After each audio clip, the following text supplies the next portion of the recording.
পরিমাণ লোককে মাফ করে দেওয়া হবে। আল্লাহ যখন জিবরাইল আলাইহিস সালাম বলেন ইয়া রাসূলুল্লাহ বনি কলব গোত্রের যে পরিমাণ বকরি আছে ওই পরিমাণ বকরির রূহকে যদি এক জায়গায় একত্রিত করা হয় যে পরিমাণ রূহ আছে ওই পরিমাণ মানুষকে আল্লাহ রাব্বুল আলামিন শবে বরাতের রাতে মাফ করে দেন।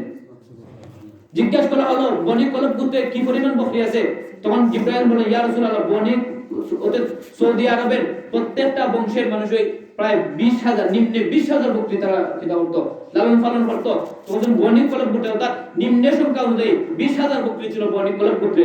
বনি কলব গোত্রের 20,000 রুমকে যদি একত্রিত করা হয় যে পরিমাণ রুম হবে এই পরিমাণ অনুযায়ী আল্লাহ তাআলা মুমিন মুসলমানের ক্ষেত্রে সবে বরাতের রাতে মাফ করে দেন। তবে মনে রাখতে হবে 8 গ্রুপ মানুষ আল্লাহ মাফ করতে নাই। 8 গ্রুপ মানুষ আল্লাহ রাব্বুল আলামিন সবে বরাতের রাতে মাফ করতে নাই। 1 নম্বর মুশরিক, অর্থাৎ যারা মূর্তির পূজা করে, গাছের পূজা করে, মাছের পূজা করে, আল্লাহ রাব্বুল আলামিনের সাথে শিরিক করে, এইগুলো মানুষ আল্লাহ মাফ করতে নাই।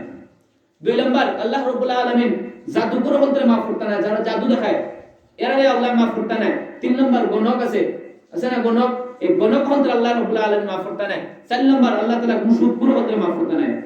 পরিষ্কার মনে রাখুন যেন সুদ যারা খায় আপনারা আজকে রাতে তওবা করে কার জীবনে সুদ খাইতাম নাই, আল্লাহ রাব্বুল আলামিন শুকর হতে মাফ করতে নাই।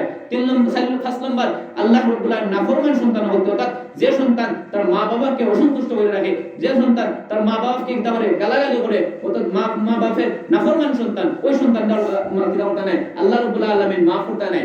5 নম্বর মদকুর হতে আল্লাহ রাব্বুল আলামিন মাফ করতে নাই। হিংসুক হতে আল্লাহ রাব্বুল আলামিন মাফ করতে নাই। এতই পায়ার বুজুর্গ হল এরকম একটা রাত্রি খাইয়া যদি আমরা যদি এইসব